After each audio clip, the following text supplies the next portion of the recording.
Oke, shalom, shalom semua teman-teman, Bapak Ibu yang join di Zoom maupun yang di YouTube. Malam ini kita mau merenungkan satu tema, yaitu jangan pergi ke Emmausmu. Ya, tadi host kita udah sempat sampaikan bahwa kenapa kita jangan pergi ke Emmaus, karena ada boleh dibilang big problem yang Tuhan tidak mau kita lakukan. Nah, oke, sebelumnya saya akan coba share screen dulu.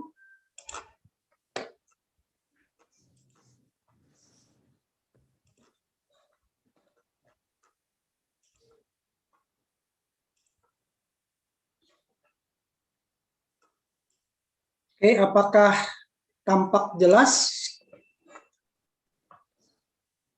Apakah screen-nya bisa dilihat? Bisa terlihat, Pak Jono. Oke. Ya. Malam ini kita mau ada sedikit berbeda nih, teman-temanku ya. Kita mau ada sedikit talk show, nanti kita ada Q&A. Malam ini kita temanya jangan pergi ke Emmausmu. Ya, ternyata kita itu masing-masing punya Emmausnya. Seperti apa? Yuk, mari kita lanjut. Nah, kisah Emmaus itu biasanya kita akan temukan di dalam Lukas pasal yang ke-24 ayat 13 sampai 32. Cukup panjang. Jadi yuk mari tidak berlama-lama, saya akan coba bacakan. Pada hari itu juga dua orang dari murid-murid Yesus pergi ke sebuah kampung bernama Emmaus yang terletak kira-kira 7 mil jauhnya dari Yerusalem. Dan mereka bercakap-cakap tentang segala sesuatu yang telah terjadi. Ketika mereka sedang bercakap-cakap dan bertukar pikiran, datanglah Yesus sendiri mendekati mereka. Lalu berjalan bersama-sama dengan mereka itu. Tetapi ada sesuatu yang menghalangi mata mereka sehingga mereka tidak dapat mengenal Dia. Yesus berkata kepada mereka, "Apakah yang kamu percakapkan sementara kamu berjalan?" Maka berhentilah mereka dengan muka muram. Ya, bahasa sekarangnya manyun, ya. Seorang dari mereka namanya Kleopas menjawabnya, adakah engkau satu-satunya orang asing di Yerusalem yang tidak tahu apa yang terjadi di situ pada hari-hari belakangan ini? Katanya kepada mereka, apakah itu? Jawab mereka, apa yang terjadi dengan Yesus orang Nazaret? Dia adalah seorang nabi yang berkuasa dalam pekerjaan dan perkataan di hadapan Allah dan di depan seluruh bangsa kami. Tetapi imam-imam kepala dan pemimpin-pemimpin kami telah menyerahkan dia untuk dihukum mati dan mereka telah menyalibkannya. Padahal kami dahulu mengharapkan bahwa dialah yang datang untuk membebaskan bangsa Israel. Tetapi sementara itu telah lewat 3 hari sejak semuanya itu terjadi. Tetapi beberapa perempuan dari kalangan kami telah mengejutkan kami. Pagi-pagi buta mereka telah pergi ke kubur dan tidak menemukan mayatnya. Lalu mereka datang dengan berita bahwa telah kelihatan kepada mereka malaikat-malaikat yang mengatakan bahwa ia hidup. Dan beberapa teman kami telah pergi ke kubur itu dan mendapati bahwa memang benar yang dikatakan perempuan-perempuan itu, tetapi dia tidak mereka lihat.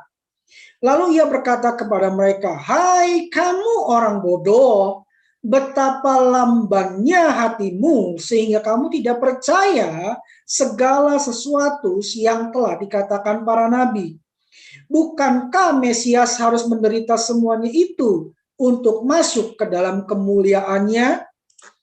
Lalu ia menjelaskan kepada mereka apa yang tertulis tentang dia dalam seluruh kitab suci, mulai dari kitab-kitab Musa dan segala kitab nabi-nabi. Mereka mendekati kampung yang mereka tuju, lalu ia berbuat seolah-olah hendak meneruskan perjalanannya. Tetapi mereka sangat mendesaknya, katanya, tinggallah bersama-sama dengan kami, sebab hari telah menjelang malam, dan matahari hampir terbenam. Lalu masuklah ia untuk tinggal bersama-sama dengan mereka.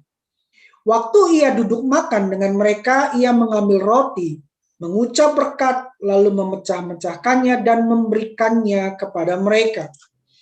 Ketika itu terbukalah mata mereka dan mereka pun mengenal dia, tetapi ia lenyap dari tengah-tengah mereka.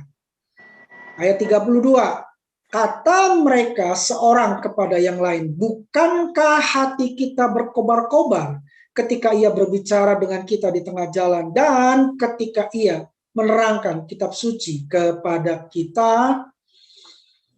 Nah, Bapak Ibu, teman-teman semua, kisah ini biasanya dibacakan untuk khotbah-khotbah Paskah. Tetapi biarlah malam ini kita merenungkannya tentang Emmaus ini. Coba renungkan kenapa Yesus sampai mau menampakkan diri di jalan Emmaus. Satu hal yang kita perlu ingat bahwa tidak ada satupun karya Tuhan Yesus yang sekedar iseng. Pasti ada maksud dan tujuan Tuhan. Setuju ya? Nah, yuk mari kita lanjutkan. Malam ini karena terlalu banyak topiknya, penjelasannya akan terlalu melebar karena waktu kita juga terbatas, maka kita akan batasi saja dengan 3 pokok bahasan. Yang pertama kita akan sama-sama belajar ada apa dengan Emmaus, sehingga Tuhan Yesus kok menampakkan diri di jalan menuju Emmaus. Dan yang kedua, kita akan sama-sama renungkan kenapa Kleopas dan temannya tidak mengenal Yesus yang berjalan bersama-sama dengan mereka. Dan yang ketiga, apa yang membuat kedua murid ini akhirnya kembali dapat melihat atau mengenali Yesus. Nah, yuk mari lanjut. Yang pertama kita akan lihat ada apa dengan Emmaus. Nah, kata Emmaus itu punya arti sumber air panas. Kenapa? Karena di kota Emmaus, di kampung Emmaus, kenapa menggunakan kampung? Karena kecil banget, kota kecil banget. Ya, itu punya sumber mata air panas. Nah, jaraknya tidak terlalu jauh dari Yerusalem, kurang lebih 7 mil, yaitu kurang lebih sekitar 11 sampai 12 km, kurang lebih antara Jakarta, Bekasi lah. Ya. Nah, pertanyaannya kenapa kedua murid Yesus perginya ke Emmaus, bukan ke yang lain? Emmaus itu sumber air panas. Ada beberapa tafsiran. Yang pertama, karena Emmaus ini sumber air panas, makanya mereka menghibur diri. Karena biasa orang-orang untuk pergi ke Emmaus itu untuk berendam. Karena dia punya sumber air panas. Ya, jadi untuk menghibur diri. Tapi tafsiran yang kedua, Emmaus, kenapa mereka pergi ke Emmaus? Karena mereka pulang kampung, mereka kembali ke habitat lamanya.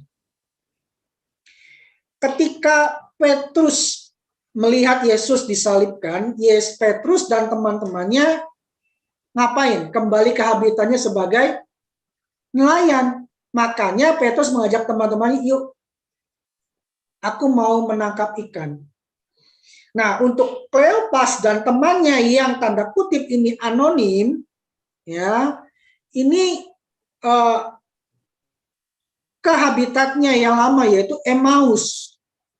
Nah, kenapa? Apa latar belakang kenapa Kleopas dan temannya ini ke Emmaus? Latar belakangnya adalah karena mereka kecewa. Dari mana kita tahu mereka itu kecewa? Ayat 18 sampai 24 tadi berkata. Yuk kita lihat kembali ayatnya. Ayat 18, seorang dari mereka namanya Kleopas menjawabnya, adakah engkau satu-satunya orang asing di Yerusalem yang tidak tahu apa yang terjadi di situ pada hari-hari belakangan ini? Katanya kepada mereka, apakah itu? Jawab mereka, apa yang terjadi dengan Yesus orang Nazaret? Dia adalah seorang nabi yang berkuasa dalam pekerjaan dan perkataan di hadapan Allah dan di depan seluruh bangsa kami. Tetapi imam-imam kepala dan pemimpin-pemimpin kami telah menyerahkan dia untuk dihukum mati dan mereka telah menyalibkannya. Perhatikan ayat 21. Padahal kami dahulu mengharapkan bahwa dialah yang datang untuk membebaskan bangsa Israel. Tetapi sementara itu telah lewat 3 hari sejak semuanya itu terjadi. Tetapi beberapa perempuan dari kalangan kami telah mengejutkan kami. Pagi-pagi buta mereka telah pergi ke kubur dan mereka tidak menemukan mayatnya. Lalu mereka datang dengan berkata bahwa telah kelihatan kepada mereka malaikat-malaikat yang mengatakan bahwa ia telah hidup. Dan beberapa teman kami telah pergi ke kubur itu dan mendapati bahwa memang benar yang dikatakan perempuan itu, tetapi dia tidak mereka lihat. Jadi apa yang melatar belakangi Kleopas dan temannya itu pergi meninggalkan Emmaus, meninggalkan Yerusalem dan menuju ke Emmaus karena mereka kecewa. Karena apa yang menjadi pengharapan dia, apa yang menjadi idola dia, itu gagal total istilahnya. Apa yang menjadi pengharapan mereka itu tidak terjadi. Dan mereka merasa runtuh semua. Pengharapan mereka, planning mereka, mereka terlalu berharap akan Yesus berbuat seperti yang mereka harapkan. Ternyata tidak terjadi, bahkan Yesus disalibkan dan mati. Nah, perhatikan baik-baik. Mereka meninggalkan Yerusalem menuju Emmaus. Ya. Bicara kecewa, saya percaya setiap kita pernah mengalami kekecewaan. Setuju ya? Karena tidak ada satupun manusia yang tidak pernah mengalami kecewa. Tapi ini yang Tuhan mau sampaikan. Hati-hati dengan kekecewaan kita. Mungkin kita bilang, sudahlah aku mau pergi, tanda kutip, ke Emmaus yang nggak jauh. Ya, yang nggak jauh cuma sekitar 11 kilometer. Ya, rasanya nggak apa-apa lah. Aku tinggalkan dulu ibadah aku sementara ini kira-kira beberapa saat. Saya sudah nggak ingat Tuhan-Tuhanan lagi. Saya nggak mau berdoa lagi. Saya nggak mau baca Alkitab lagi. Ketika kekecewaan dialami, ketika pengharapan kita tidak tercapai, ketika apa yang menjadi istilahnya penopang hidup kita itu semuanya runtuh, lalu kita menjadi kecewa dan kita mulai pergi mencari Emmausnya kita. Ya, makanya dikatakan judulnya jangan pergi ke Emmausmu, karena setiap kita tuh punya Emmaus tanda kutip.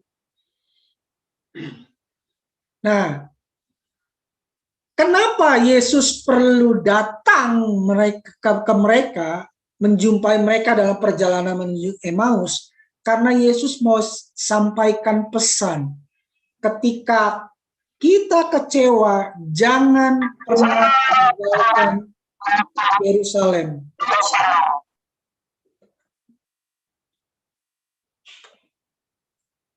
Minta tolong host, mungkin bisa bantu untuk di-mute.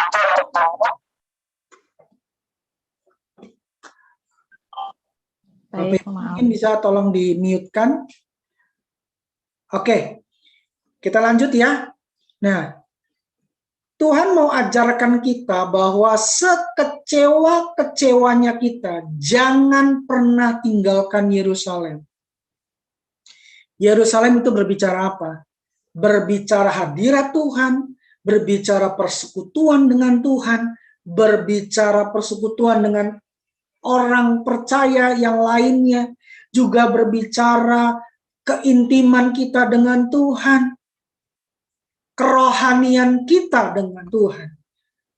Hati-hati, Tuhan mau sampaikan sekecewa-kecewanya kita jangan pernah tinggalkan Yerusalem dan ke Emmaus. Nanti saya mau saksikan bahwa saya pun pernah mengalami kekecewaan itu dan saya mau coba pergi ke Emmaus saya. Ya, nanti saya akan saksikan.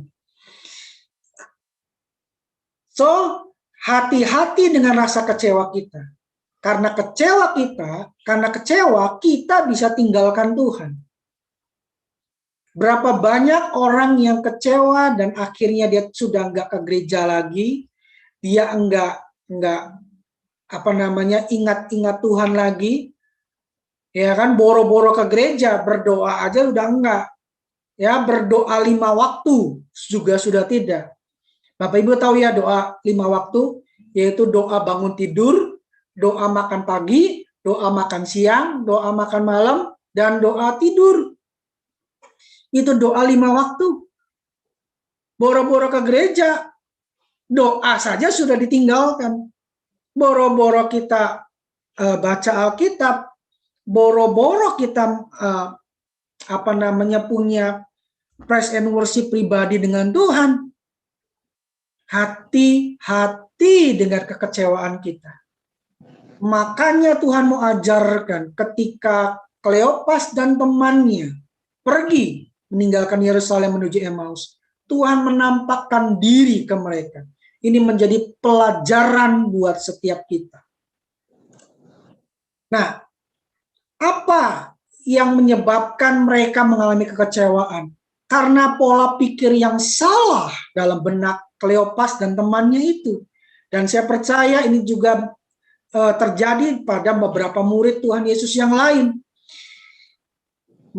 Kleopas itu menganggap kalau Yesus mati maka selesai semuanya. Padahal memang rencana Tuhan Yesus harus mati. Betul ya Bapak Ibu, teman-teman semua ya. Yesus harus mati. Yesus itu lahir ke dunia dengan satu tujuan, untuk mati di kayu salib. Gambarannya apa? Yesus versus Barabas. Nah, kalau kita pelajari Injil-Injil sinoptik, kita akan tahu bahwa Yesus ketika diperhadapkan pada Pilatus, Pilatus mencoba membebaskan Yesus, lalu memberi pilihan. Mana yang akan dibebaskan? Barabas atau Yesus? Betul ya? Nah, tetapi yang dipilih untuk dibebaskan adalah Barabas. Ini adalah satu gambaran bahwa Barabas yang seharusnya dihukum mati, Yesus yang tidak bersalah harusnya tidak dihukum mati. Malah terjadi kebalikannya. Ini betul seperti apa yang Alkitab katakan. Yesus itu menanggung dosa dan kutuk kita.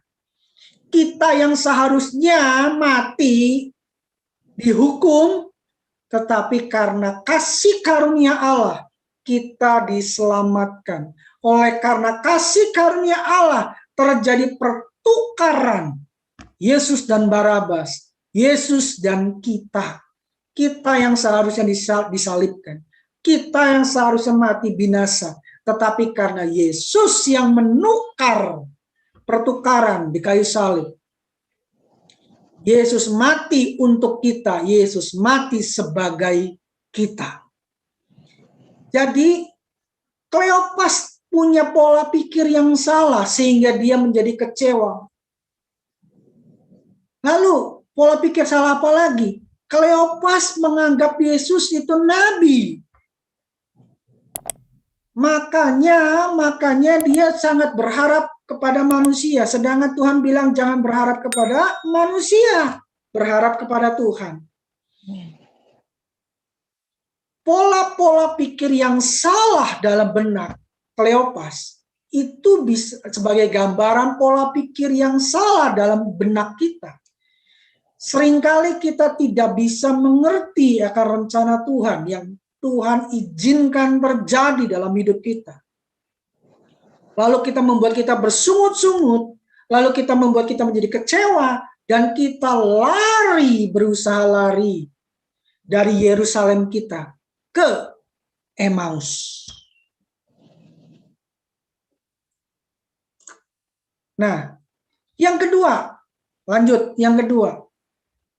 Tuhan pulihkan Kleopas dan temannya. Tetapi ada yang menghalangi mereka sehingga mereka tidak mengenali Yesus. Pertanyaannya, kenapa Kleopas dan temannya tidak mengenali Yesus? Karena pola pikir yang salah tadi. Pola pikir yang salah itu akan memblokade pengenalan kita akan Tuhan, akan memblokade kita untuk mengerti rencana Tuhan. Kita pengennya A, Tuhan pengennya B, ya kan? Ketika kita tidak merasa kok keinginan pengharapan saya tidak tercapai, lalu kita menjadi kecewa, kita nggak bisa ngerti rencana Tuhan yang sedang Tuhan planningkan untuk kita.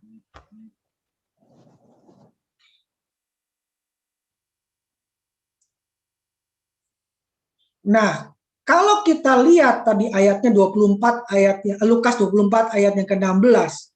Tetapi ada sesuatu yang menghalangi mereka sehingga mereka tidak dapat mengenal Dia. Nah, kata mengenal di sini, kata Yunani, menggunakan kata Yunaninya adalah epiginosko. Ya, minimal punya dua makna ini. To know accurately, dan yang kedua, know well. Mengenal secara tepat dan mengenal dengan benar. Ketika kita sudah ada pola pikir yang salah, kita nggak akan bisa mengenali Tuhan dengan tepat. Kita nggak akan bisa mengenali Tuhan dengan benar. Jadi, apa yang mendasari kita kecewa? Karena pola pikir kita yang salah. Yuk, mari kita cek pribadi kita. Adakah pola pikir kita yang salah? Hati-hati, itu akan membuat kita kecewa.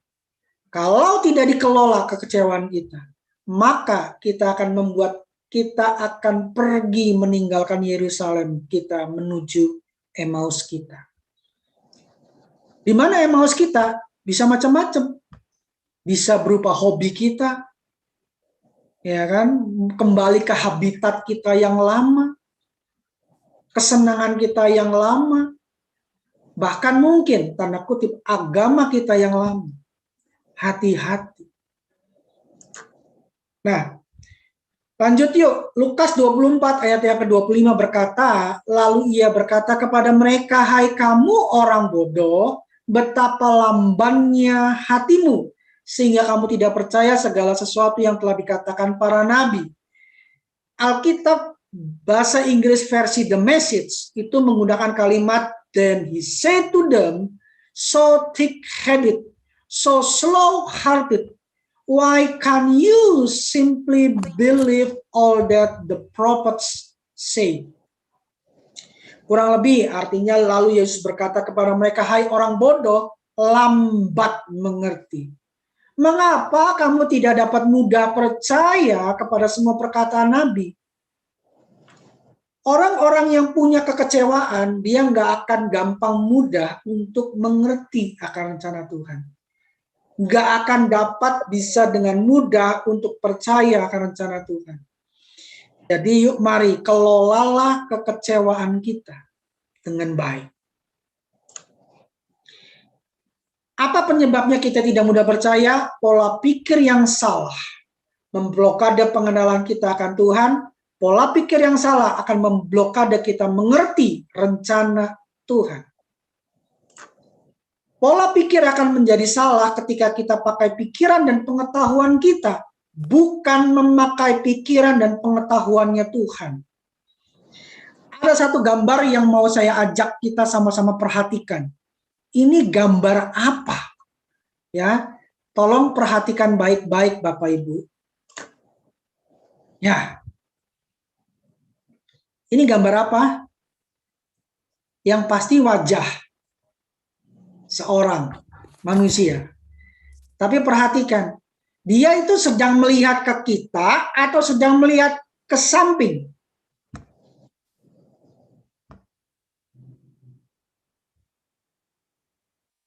Ke depan.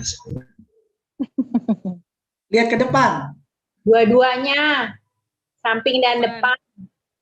Ya, samping dan depan. Gambar ini menunjukkan bahwa ketika kita mengubah sudut pandang kita, kita akan bisa melihat gambaran yang berbeda.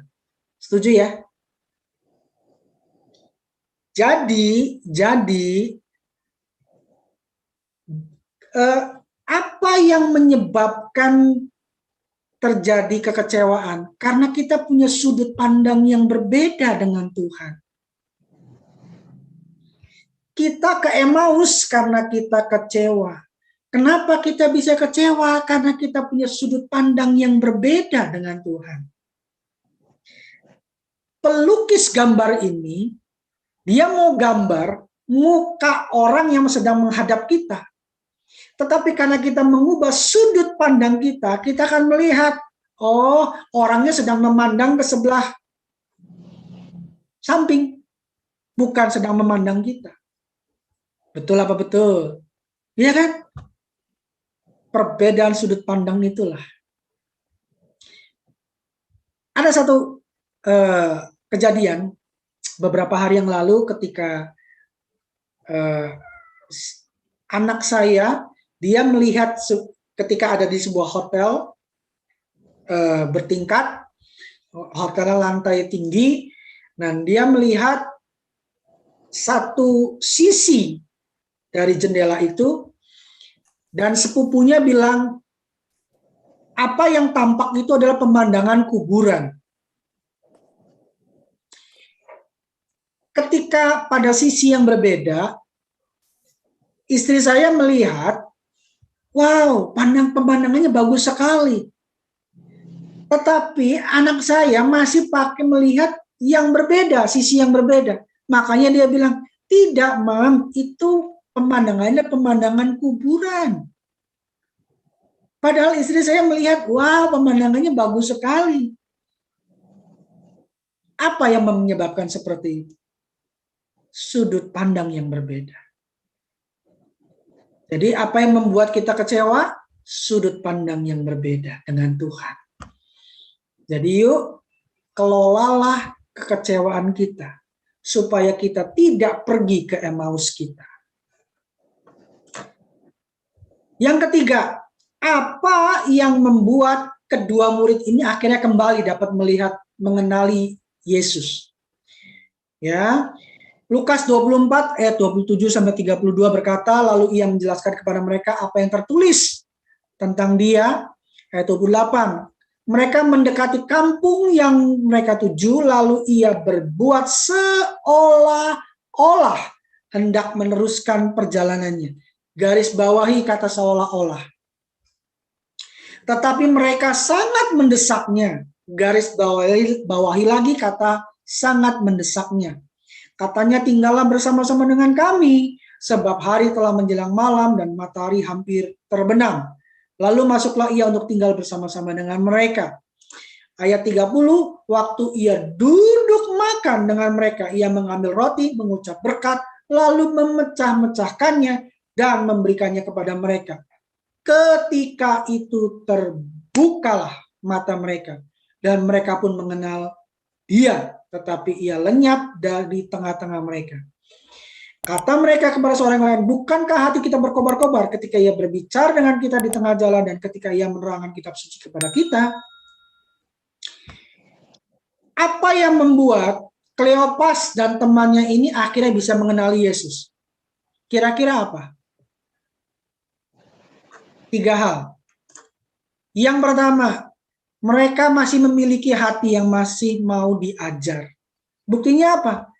Ya, ayat 27, 28.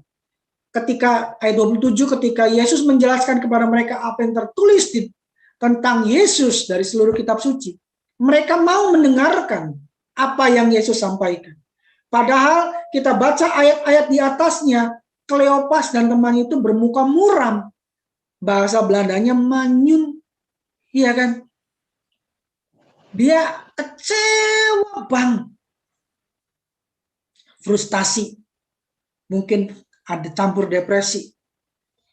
Tetapi mereka masih punya hati yang mau diajar. Ketika Yesus mengajar mereka tentang apa yang tertulis tentang dia, mereka mau mendengarkannya. Buktinya apa?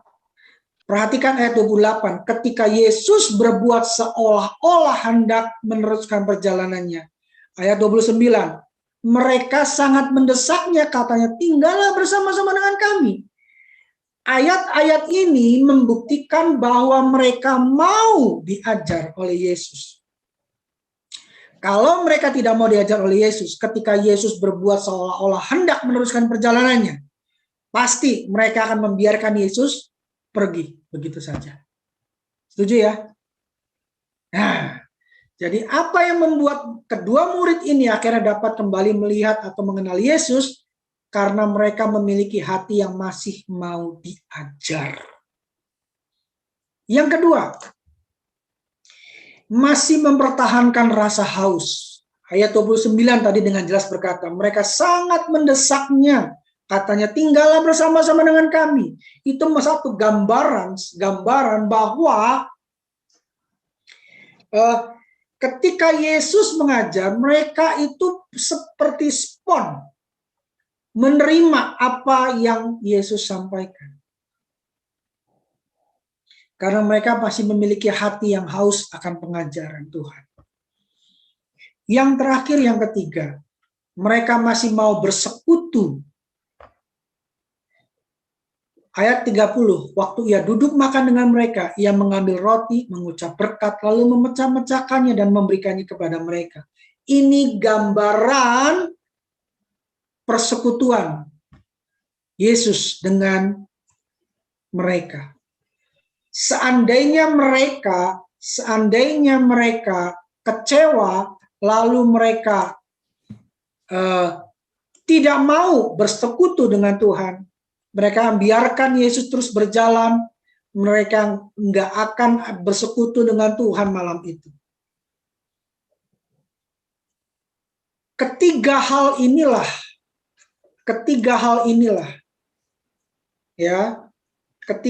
inilah yang membuat akhirnya mereka mengenali Yesus kembali. Ayat 31, ketika itu terbukalah mata mereka dan mereka pun mengenal dia. Waktu kapan? Waktu mereka masih mendengarkan, mengizinkan telinga mereka untuk diajar. Waktu mereka masih memiliki kehausan. Dan yang ketiga, ketika mereka masih mau untuk bersekutu, maka mata mereka terbuka dan mereka pun akhirnya mengenali Yesus kembali. Kesimpulannya apa? Yang pertama, dalam mengiring Tuhan, ada kalanya kita berbeda pola pikir, sudut pandang, kemauan dengan Tuhan. Mari jaga, jangan sampai kita menjadi kecewa dan meninggalkan Tuhan. Lalu pergi ke Emmausnya kita. Kenapa saya pakai tanda kutip? Karena setiap kita itu tanpa kita sadari, kita punya Emmaus. Apa Emmaus? Emmaus itu adalah tempat pelarian kita dari Tuhan. Tempat pelarian kita dari Tuhan. Kita meninggalkan Yerusalem menuju Emmaus. Emmaus bicara kekecewaan. Mari belajar kelola kekecewaan kita. supaya kita tidak pergi ke Emmausnya kita. Dan yang terakhir, kesimpulan yang ketiga, tetap miliki hati yang masih mau diajar, tetap miliki rasa haus akan Tuhan, dan yang ketiga, tidak meninggalkan persekutuan. Ketiga hal ini yang akan membuat kita untuk berbalik kembali dan mengenali apa yang Tuhan kerjakan. Sekalipun kita kecewa dan lari dari Emmaus kita, Tuhan masih mau datang dan menyertai, mengajar kita. Saya akan tutup dengan kesaksian sekian puluh tahun yang lalu ketika saya mendaftar ke sebuah perguruan tinggi. Saya dalam benak saya selalu berkata, saya pasti bisa masuk perguruan tinggi itu. Pasti bisa, pasti bisa, pasti bisa. Bahkan teman-teman saya, teman-teman gereja saya, teman-teman sepelayanan saya berkata, John, kamu pasti bisa masuk. Sama-sama berdoa. Tetapi ternyata Tuhan izinkan saya tidak masuk. Dan selama 3 hari saya melarikan diri dari Yerusalem saya ke Emmaus saya. Ya, saya mengunci diri di kamar selama 3 hari. Saya sudah lagi tidak bilang Tuhan-Tuhanan, saya sudah lagi tidak berdoa, saya tidak lagi punya persekutuan pribadi dengan Tuhan, saya tidak lagi baca Alkitab. Saya sudah melupakan semuanya. Bahkan ketika teman-teman saya bilang, ayo kita ke gereja, saya bilang, no way. Kenapa? Karena ada begitu banyak kekecewaan dalam hati saya. Karena saya tadinya berpikir, Tuhan masa Engkau tidak tahu kondisi keluarga saya, sehingga saya harus masuk ke perguruan tinggi itu. Tapi Tuhan izinkan itu tidak terjadi. Dan itu membuat saya sangat kecewa. Dan saya lari dari Yerusalem saya menuju Emmaus. Tapi puji Tuhan, seperti ayat yang ke-15 berkata, Yesus sendiri mendekati mereka, lalu berjalan bersama-sama dengan mereka. Pada hari yang ketiga, Tuhan menemui saya, dan Tuhan berkata, kenapa kamu marah terhadap saya? Di hari yang ketiga itu, saya mengalami pemulihan. Saya akhirnya tercelikkan matanya. Akhirnya bisa mengenali dan mengerti Tuhan kembali. Ya. Jadi yuk mari jangan biarkan kekecewaan itu membuat kita melarikan diri dari Yerusalem ke Emmaus kita. Terakhir saya akan tutup dengan umpan mancing jangan lupa dibawa. Bikin mancing dapatnya paus. Jaga hati jangan kecewa. Tidak perlu pergi ke Emmaus. Tuhan Yesus memberkati.